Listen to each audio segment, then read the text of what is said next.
अस्सलाम वालेकुम स्टूडेंट। आज के इस वीडियो में हम करेंगे CS 405 का लेक्चर नंबर 3। लेक्चर स्टार्ट करने से पहले हम लोग देख लेते हैं कि लेक्चर नंबर 2 में हमारे पास MCQ शॉर्ट क्वेश्चन कौन से थे और उनके करेक्ट आंसर या ऑप्शन कौन से थे। चलिए आइए देखते हैं। ये हमारे पास मॉड्यूल 2 के क्वेश्चन नंबर 1 का आंसर। उम्मीद है कि आपने भी यही किया होगा। चलें अब हम लोग MCQs देख लेते हैं। तो हमारे पास मॉड्यूल 2 में सिर्फ 2 MCQs ही बन रहे थे, तो उनके करेक्ट ऑप्शन ये हैं और उम्मीद है कि आपने भी यही आंसर चूज़ किए होंगे। अगर किसी का गलत है तो वो करेक्ट स्टार्ट करते हैं मॉड्यूल नंबर 3। सबसे पहले हम लोग थ्योरी करेंगे सारी मिड ईयर से पहले तक, और उसके बाद हम लोग मिड ईयर तक जितने भी हमारे पास प्रैक्टिकल आ रहे हैं तो वो स्टार्ट करेंगे। ओके, तो फर्स्ट है हमारे पास सिलेक्ट स्टेटमेंट। सिलेक्ट स्टेटमेंट हमारे पास किस लिए यूज़ होती है? Data retrieval language is a command to retrieve data from a database object in the desired format. कि आपको किसी भी फॉर्मेट के अंदर आपका जो डेटाबेस है उसके जो टेबल्स हैं, ठीक है, वहाँ में से अगर आपने डेटा लेना है तो उसके लिए आप लोग कौन सा स्टेटमेंट यूज़ करोगे? Select statement. Command use for this purpose is called select which allow us to specify the type of information which we want to retrieve. Select statement को यूज़ करके आप उस तरह की इन्फॉर्मेशन ले सकते हो, ठीक है, जिस तरह की आपको चाहिए हो।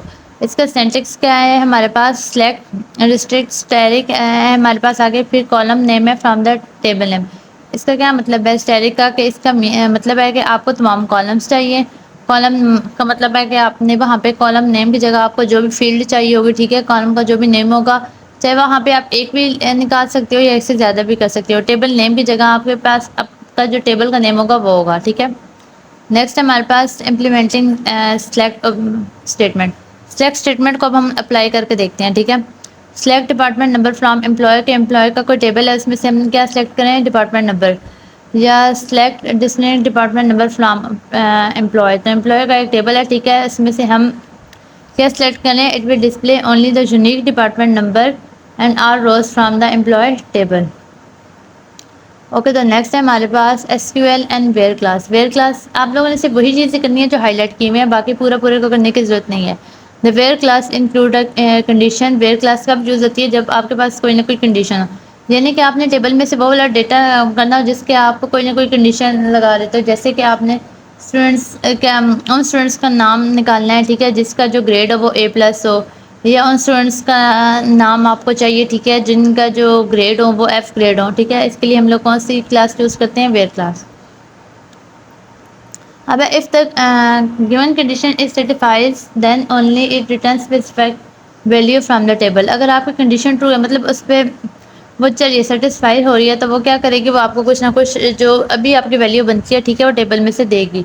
You would use where clause to filter the record and factoring only necessary record. वो उसको उस सारे में से उसको चेक करेगी, ठीक है, और देन आपको आपका जो गिवन डेटा है वो प्रोवाइड करेगी। इसके सेंटेक्स में हमारे पास क्या है? Select distinct static column name from table name where condition 1 or condition 2 condition 3। मतलब कि आप सेलेक्ट करें, ठीक है, कोई भी कॉलम नेम हो किसी भी टेबल के अंदर जिसके अंदर आप कोई भी कंडीशन लगा दो। आप एक कंडीशन भी लगा सकते हो, एक से ज़्यादा कंडीशन भी लगा सकते हो। चले आए ये हम लोग नीचे एग्जाम्पल को देखते हैं। अब वो कह रहे हैं write a query to find out a list of those employee. उन एम्प्लॉयज़ की लिस्ट निकालें, ठीक है, हुज नेम एम्प्लॉय नेम निकालें, ठीक है, whose are earning more than 2500, कि जिनकी जो अर्निंग हो वो 2500 से तो ज़्यादा हो, बट लेस देन 5000, लेकिन 5000 से कम है। तो हमने क्या किया? सिलेक्ट ई नेम। ई नेम आपके पास क्या है? एम्प्लॉय नेम है, मतलब कि वो फील्ड का नाम है या कॉलम का नाम है। आपने कहाँ से सिलेक्ट कर रहे थे? From employ. अब ये एम्प्लॉय जो है आपके पास एक टेबल का नाम है। Where salary is greater than 2500 and salary is less than 5000। Okay, next हम लोग देख लेते हैं। आगे है wild card characteristics in SQL। Wild card आपके पास वो होती है कि जब आपको पूरा पूरा नाम नहीं चाहिए होता, बल्कि आपको उसका स्टार्टिंग या एंडिंग वाला पॉइंट चाहिए होता है, ठीक है। जैसे हम लोग कोई ऐसा नाम हम लोग चाह रहे हैं कि हमारे पास वो तमाम नाम शो हो जाए, ठीक है, जिनके स्टार्ट B से हो रहा है या जिनके स्टार्ट में BAR है, ठीक है, या जिसके एंड पे AS आ रहा है, या मतलब स्टार्टिंग और एंडिंग वाला कोई भी आप उसको हिंट दे देते हो, उससे मिलते जुलते जितने भी नाम होते हैं वो लिस्ट होते हैं वो आपको शो करा देता है। To broaden the selection of a SQL statement and to create regular expression where complete value to be searched is not known but part of value to be searched is known। मतलब कि ये आप वहाँ पे use करते हो, ठीक है, जहाँ पे आपको पूरी वैल्यू का पता नहीं होता, या तो आपको इसके स्टार्टिंग पॉइंट का पता होता है या तो आपको इसके एंडिंग पॉइंट का पता होता है। There are two wild character are use. तो हमारे पास कौन से करेक्टर यूज होते हैं? एक होता है हमारे पास परसेंटेज का, सेकंड हमारे पास कौन सा होता है? अंडरस्कोर का। The percent sign allow for the substitution of one or more character in the field. मतलब यहाँ पे आपको एक या एक से ज़्यादा करेक्टर्स को फाइंड करने के में ये हेल्प करता है। अंडरस्कोर क्या करता है? The underscore allow for the substitution of single character in an expression. Underscore आपको क्या करता है? आपको एक सिंगल करेक्टर एक्सप्रेशन में से फाइंड करने में हेल्प करता है। चलिए इसका सेंटेंस हम लोग देख लेते हैं। Select asterisk from employ where E name like G and department number is equal to 30 and salary is less than 15। अब क्यूरी हमारे पास क्या थी कि आपने डिस्प्ले करना है लिस्ट ऑफ नेम को, ठीक है, ऑफ ऑल दोस्त एम्प्लॉय, उन तमाम एम्प्लॉयज़ को हु आर हैविंग इधर ई इन द नेम, के जिनके नाम में क्या आना चाहिए? ई आना चाहिए। तो इसके लिए हमने साथ में कौन सा साइन यूज़ कर दिया? वही परसेंटेज वाला आर। तो हमने आर के आगे स्टेटमेंट लगा दी। नेम एंड विद द जी, किसके साथ एंड आना चाहिए? जी के साथ। अब यहाँ पे या तो उसके नाम में ई कहीं ना कहीं आना चाहिए, तो हमने परसेंटेज के दरमियान में ई लिख दिया। अब ई कहाँ पे, जी कहाँ पे आना चाहिए? एंड पे, तो तब हमने इसको परसेंटेज के एंड पे लिख दिया। At least but should be working in the department number 30 and salary at least 1500। और उसमें क्या हो? डिपार्टमेंट नंबर 30 हो और सैलरी ग्रेटर देन क्या हो या इक्वल हो 1500 से। नेक्स्ट है हमारे पास दूसरा, हम लोग देख लेते हैं अंडरस्कोर का। Select static from employee. Write a query to display all information about those employee who are having ER in the job। के क्या करें? सेलेक्ट करें वो तमाम को, कहाँ से? एम्प्लॉय से। वेयर जॉब का किस चीज़ की? उनकी ER in at least 3 characters in the job and should be earned at least 2500 but at most 5000 and should be with the company for at most 15 years। फिर जिसकी अर्निंग क्या हो, या तो वो 2500 हो लेकिन 5000 से ज़्यादा ना हो। तो सैलरी ग्रेटर देन हो 2500 से और लेस देन कितनी हो? 5000 से। और उनकी हायरिंग डेट क्या हो? हायर डेट है एटलीस्ट 15 ईयर्स। तो यहाँ पे आप लोग उसकी डेट वगैरह मेंशन कर सकते हो। नेक्स्ट है हमारे पास single row function. The single row function operation on single row only and return one result per row. Single row function होता है, ठीक है, वो अप्लाई किया जाता है एक सिंगल रो के ऊपर, जो आपको रिजल्ट भी कितने में देता है? सिंगल रो में। Single row function are use to manipulate data item. Single row जो फंक्शन होता है, ठीक है, वो यूज़ करता है आपको डेटा में चेंजिंग करने के लिए। Single row function can be character, ये करेक्टर्स हो सकते हैं, ठीक है, फंक्शन करेक्टर फंक्शन हो सकते हैं, न्यूमेरिक फंक्शन हो सकते हैं, डेटा फंक्शन हो सकते हैं और कन्वर्जेंट फंक्शन हो सकते हैं। Single row function can be use in select and where statement. अब इस चीज़ को आपने लाजमी याद रखना है कि सिंगल रो फंक्शन कहाँ पे यूज़ हो रहे हैं? सिलेक्ट और वेयर स्टेटमेंट में। और ये चीज़ें आपने ध्यान से देखनी है कि किस किस के साथ वेयर स्टेटमेंट यूज़ हो रही है और किसके साथ वेयर स्टेटमेंट यूज़ नहीं हो रही। नेक्स्ट है हमारे पास group function. This function manipulate group of rows to be one Z per group of row के। दिस फंक्शन करते हैं मैनिपुलेट मीन चेंजिंग करते हैं ग्रुप ऑफ एक से ज़्यादा रोज को टू गिव आपको देने के लिए one Z per group of row के उन ग्रुप्स का एक रिजल्ट देने के लिए। Group function compute and aggregate value based on a group of rose. Group function जो होते हैं, ठीक है, वो आपको रिजल्ट देते हैं आपकी ग्रुप ऑफ रोज की बेस पे। Group function can not be use with the where clause. पहले भी मैंने कहा था कि आपने ये चीज़ को माइंड में रखना है कि कहाँ पे आपके पास वेयर क्लास यूज़ हो रही है और कहाँ पे वेयर क्लास यूज़ नहीं हो रही। इसका सेंटेक्स देखते हैं कि select write a query to display sum minimum maximum and average salary. अब देखें ग्रुप्स आ गए ना हमारे पास। सम वाला भी हमें कॉलम चाहिए, मिनिमम वाला भी चाहिए, मैक्सिमम वाला भी चाहिए, एवरेज सैलरी वाला भी चाहिए। Where company is paying to its employee, कि जहाँ पे कंपनी पे करी होगी इसको अपने एम्प्लॉय को। अब सेलेक्ट किया हमने काउंट। अब हमने इसमें सेलेक्ट का ऑप्शन यूज़ नहीं किया। क्यों? क्योंकि सेलेक्ट के साथ हमारे पास वेयर यूज़ होता है। उन्होंने कहा कि ग्रुप फंक्शन के साथ वेयर यूज़ नहीं होता, तभी हमने सेलेक्ट की जगह क्या यूज़ किया? Count. Sum salary, minimum salary, maximum salary and average salary from employee. कहाँ से? एम्प्लॉय से। चले हम लोग इसकी सेकंड एग्जांपल देखते हैं जिसमें हम लोग वेयर को यूज़ करके देखते हैं। हमने सेलेक्ट किया sum salary, minimum salary, maximum salary, average salary from employ where department number not equal to 20 and average salary is less than or equal to 1500। तो ये हमें क्या शो कराएगा? ये हमें एरर शो कराएगा। क्यों? क्योंकि यहाँ पे आप नीचे भी देखें mention above group function can not be use with the where clause के। अगर आप ग्रुप फंक्शन में क्या करोगे, वेयर क्लास को यूज़ करोगे तो तब आपके पास क्या होगा, एरर आएगा। नेक्स्ट है हमारे पास group by class. Group by class group together similar row together to form and the multiple row function is used with the group by class. The SQL group by class is used in calibrate with the select statement and arrange identical data into the group. Group by class क्या करता है, वो भी आपके similar data को ठीक है एक साथ सम अप करता है, ग्रुप अप करता है, मल्टीपल रोज को करता है ठीक है, और कौन से फंक्शन को यूज़ करके, ग्रुप बाय क्लास को यूज़ करके। The SQL group by class is use in calculation with the select statement to arrange, मतलब ये आइडेंटिकल फॉर्म में क्या करता है, आपको डेटा को शो करता है जैसे हमने किया कॉलम 1 कॉलम 2 फ्रॉम टेबल आगे जो भी था ठीक है, इसके बाद आपने कंडीशन लगा दी। अब ग्रुप बाय क्लास का क्या मतलब है कि इसमें आप लोग वेयर की कंडीशन यूज़ कर सकते हो, लेकिन जो हमारे पास ग्रुप था ठीक है, सिंपल वाला ग्रुप जो था, इसमें हम लोग क्या करते हैं, ग्रुप फंक्शन में हम लोग वेयर की क्लास यूज़ नहीं कर सकते। लेकिन अगर आपके पास कोई कंडीशन वाला आ रहा है तो फिर उसका कोई ना कोई सोल्यूशन भी तो होना चाहिए, क्योंकि अगर हम इसमें हम लोग क्या कर रहे थे, अगर हम वेयर के ऑप्शन यूज़ कर रहे थे, ये भी सेम वही है, ग्रुप और ग्रुप में, ग्रुप बाय क्लास में दोनों में क्या डिफरेंस है, जब आपको एक से ज़्यादा कॉलम चाहिए होते हैं ठीक है, तो हम ग्रुप और ग्रुप बाय क्लास का फंक्शन यूज़ करते हैं। अगर हम विदाउट कंडीशन या विदाउट मतलब कोई भी आपके पास कोई भी शर्त नहीं है तो तब हम लोग सिंपल ग्रुप का फंक्शन यूज़ करते हैं, लेकिन अब वहाँ पे आपने कोई ना कोई कंडीशन लगा दी है तो फिर हम लोग कौन सा यूज़ करेंगे, ग्रुप बाय क्लास, और इसके अंदर हमारे पास वेयर की कंडीशन जो है वो यूज़ हो सकती है। नेक्स्ट है इसकी एग्जांपल हम लोग देख लेते हैं, select sum salary department number from group by department number. तो इसमें आप देखें आउटपुट क्या है, सम ऑफ सैलरी भी आ गया, डिपार्टमेंट नंबर भी हमारे पास आ गया। नेक्स्ट है हमारे पास write what is average maximum salary paid to job who are reporting MGR 7839। तो आपने क्या करना है, एवरेज भी फाइंड करनी है और मैक्सिमम सैलरी फाइंड करनी है उसकी जिसका MGR कितना हो 7839। तो तब हम यहाँ पे ग्रुप बाय क्लास का फंक्शन यूज़ करेंगे। सेलेक्ट हम लोग करेंगे एवरेज सैलरी मैक्सिमम सैलरी कहाँ से, फ्रॉम एम्प्लॉय टेबल से, where MGR is equal to 7839, और कौन से फंक्शन हम लोग इसके साथ यूज़ करेंगे, ग्रुप बाय जॉब का। अब क्लास की जगह हम किसका कर रहे हैं, जॉब का कर रहे हैं, मतलब ग्रुप बाय क्लास वाला ही फंक्शन यूज़ हुआ है यहाँ पे। तो ये इसका सेंटेक्स था।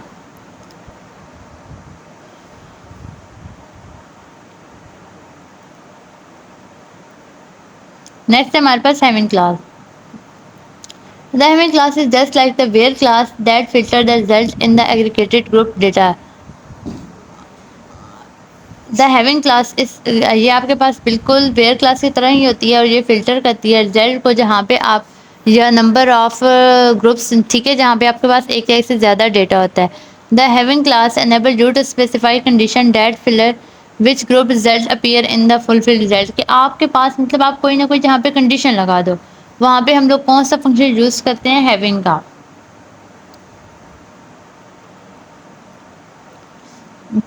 The where class place condition on the selected column where the having class place condition on the group created by the group by class।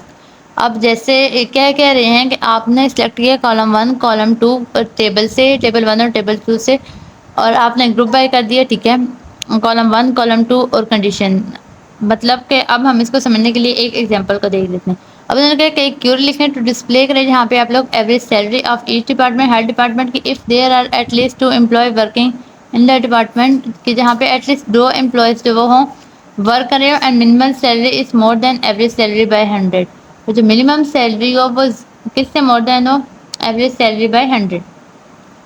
तो सिलेक्ट हमने किया एवरेज सैलरी फ्रॉम एम्प्लॉयज से, और ग्रुप बाय डिपार्टमेंट नंबर कर दिया having count. अब क्या करें कि वो ग्रेटर देन 3, मतलब एटलीस्ट 2 तो हो ना हमारे पास, एंड मिनिमम सैलरी क्या हो, वो ग्रेटर हो एवरेज सैलरी प्लस 100 हो, क्योंकि नेक्स्ट है हमारे पास order by class. Order by class is use with the SQL statement to sort the result in the ascending or descending order, मतलब कि आपको जहाँ पे एक या एक से ज़्यादा कॉलम चाहिए होते हैं ठीक है आपको, लेकिन आपको जो डेटा चाहिए वो असेंडिंग या डिसेंडिंग ऑर्डर में चाहिए, तो उसके लिए हम लोग क्या यूज़ करते हैं, order by class. You have to specify 1 or more column for what you want to sort the table result set, कि आपको जब एक या एक से ज़्यादा कॉलम चाहिए होते हैं और आप उसको सॉर्टेड करना चाहते हो, मतलब एक सीक्वेंस में करना चाहते हो, या तो असेंडिंग में या तो डिसेंडिंग में। The order by keyword sort the record in ascending order by default. अगर आप सिंपल उस पर लगाते हो, ठीक है, ऑर्डर बाय की क्लास उस पर यूज़ करते हो तो वो आपको असेंडिंग ऑर्डर में यूज़ करेगा, लेकिन अगर आप उसको डिसेंडिंग में करना चाहते हो तो आप उसके बाद डी एस सी का कीवर्ड यूज़ करोगे। अब वो कहने हैं select column name from table name. Okay, select column, कोई भी कॉलम नेम आप चूज़ करो टेबल नेम से, उसको ऑर्डर बाय कर दो, ठीक है, कॉलम नेम को किससे, असेंडिंग या डिसेंडिंग ऑर्डर से। जैसा कि सेलेक्ट डिपार्टमेंट नंबर के अंदर ने योर सैलरी किया फ्रॉम एम्प्लॉय से और इसको ऑर्डर बाय कर दिया है सैलरी मतलब के असेंडिंग ऑर्डर में। आगे हमारे पास join are required when the data from multiple table is required. मतलब जब आपको एक या एक से ज़्यादा टेबल के साथ जो डेटा है वो चाहिए होता है तब हम लोग कौन सा फंक्शन यूज़ करते हैं, जॉइन का। The standard join operation is known as inner join. Standard जो जॉइन का ऑपरेशन होता है उसे हम लोग क्या कहते हैं, inner join. It horizontally combine two or more table into a single working table. ये बेसिकली क्या करता है, हॉरिजॉन्टल फॉर्म में क्या करता है, टेबल्स को कंबाइन करता है, ठीक है, एक सिंगल टेबल के अंदर। अब प्राइमरी की फील्ड इन वन, मतलब प्राइमरी की जो होती है वो एक टेबल के अंदर can be foreign key in another table and joint operation is use to command table using common key in the board table. कि एक टेबल में प्राइमरी की होती है, दूसरे टेबल में वही हम लोग से एज अ फॉरेन की यूज़ कर रहे होते हैं, और फिर हम लोग जॉइन के फंक्शन को यूज़ करते हैं इन दोनों को कंबाइन करने के लिए। लेकिन इस बात का ध्यान रहे कि आपके पास जो प्राइमरी की है और जो फॉरेन की है वो दोनों सेम हो। अब जैसे कि select employee name, employee number, department number और डिपार्टमेंट नेम, और ठीक है, और आगे हमने इसमें वेयर की कंडीशन लगा दी कि ये इज इक्वल टू मीन के ये दोनों सेम हो।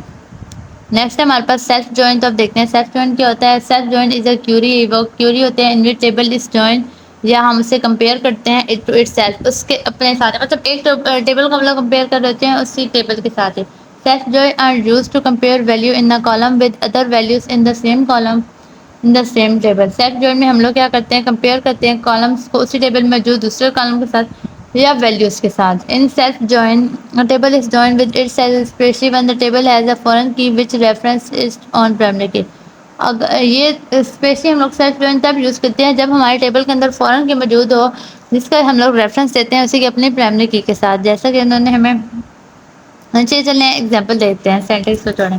Select employ name, employee number और एम्प्लॉय नेम और एम्प्लॉय नंबर, मतलब एक कॉलम में से भी उन्होंने एम्प्लॉय नेम और एम्प्लॉय नंबर चूज़ किया, दूसरे में से भी, ठीक है, फ्रॉम एम्प्लॉय नेम, और सेकंड टेबल भी दिया हुआ है डिपार्टमेंट नंबर भी, जहाँ पे उन्होंने क्या कहा है कि एम्प्लॉय नेम और एम जी आर को इक्वल कर दें, मतलब वो सेम हो। एम्प्लॉय नंबर और मतलब कि प्राइमरी की एक को ले लो, एक आप लोग फॉरेन की को ले लें। नेक्स्ट है हमारे पास सब क्यूरी। सब क्यूरी क्या होता है, subquery is a query within a query, के एक क्यूरी के अंदर जो क्यूरीज होती हैं, ठीक है, उसको हम लोग क्या कहते हैं, subquery. SQL subquery usually added in the where clause. इसको बेसिकली कहाँ पे यूज़ किया जाता है, वेयर क्लास में। एसक्यूएल स्टेटमेंट के अंदर most of the time subqueries use, ज़्यादातर सब क्यूरी कब यूज़ होती हैं, when you know how to search for value using this. जब आपको पता हो कि आप सिलेक्ट स्टेटमेंट के साथ वैल्यू को किस तरह आपने सर्च करना है, but do not know the exact value in the database. लेकिन आपको एग्जैक्ट नहीं पता होता, आपको ये पता होता है कि आपने वैल्यू सर्च किस तरह करनी है, लेकिन ये नहीं पता होता कि कौन सी वैल्यू सर्च करनी है। जैसे हमने कर दिया select all value from T one where column one is equal to select column one from T two, कि क्या करें, कॉलम जहाँ पे जो उसका कॉलम वन हो, ठीक है, और वो आपने कहाँ से चूज़ किया हो गया, टेबल टू से। इसको आगे हम लोग एक सी एग्जांपल दे देते हैं। Write agree to display information of those employee who are earning minimum salary, मतलब जिसकी मिनिमम सैलरी हो बट एम्प्लॉय ना ही वो वर्क कर एज अ मैनेजर और ना ही वो वर्क कर रहे हो एज अ क्लर्क। जैसे select employ name, salary, department number from employ से where salary is equal to minimum हो, मतलब हमने से चूज़ किया था एम्प्लॉय में से, और जॉब ना ही वो मैनेजर की कर रहे हो ना ही वो क्लर्क की कर रहे हो, ठीक है। ये है हमारे पास मॉड्यूल नंबर 3 के शॉर्ट नोट्स, ठीक है। मुझे उम्मीद है कि आप लोगों ने भी साथ साथ नोट्स बनाए हुए होंगे। जब भी आप लोग नोट्स बनाएं तो साथ साथ हाईलाइट कर लिया करें इंपॉर्टेंट पॉइंट्स, क्योंकि जो चीज़ आप खुद हाईलाइट करते हो ना तो वो आपको ज़्यादा याद रहती है। और हमेशा जो आप नोट्स बनाते हो, ठीक है, वो आप लोग कलरफुल बनाया करो, क्योंकि अगर आप नोट्स कलरफुल बनाओगे तो उसको याद करने में आसानी हो जाती है। और ख़ुद बनाए गए नोट्स और ख़ुद हाईलाइट किए गए नोट्स हमेशा याद रखना कि वो आपको ज़्यादा याद रहेंगे बजाय इसके कि आप हैंड आउट से सारा कुछ रीड आउट करें। अब हम लोग देख लेते हैं इसके एमसीक्यूज जो एमसीक्यूज हैं, ठीक है, सोच समझ के आपने बिल्कुल आसान से हैं, ठीक है, सोच समझने आपने इनके ऑप्शन चूज़ करने हैं। चले आए अब हम लोग देख लेते हैं शॉर्ट क्वेश्चन। ये मॉड्यूल नंबर 3 के हमारे पास 6 क्वेश्चन है, ठीक है, उन्हीं हैंड आउट में से हैं, कुछ एक्स्ट्रा नहीं है, कुछ एडिशनल नहीं है, ठीक है, सारा कुछ वहीं से आपने सोच समझ के जो भी आपके पॉइंट्स है, ठीक है, उनको हाईलाइट करना है, देन इन क्वेश्चन के आंसर करने हैं। यहाँ तक था हमारा मॉड्यूल नंबर 3। ओके, दुआओं में याद रखिएगा।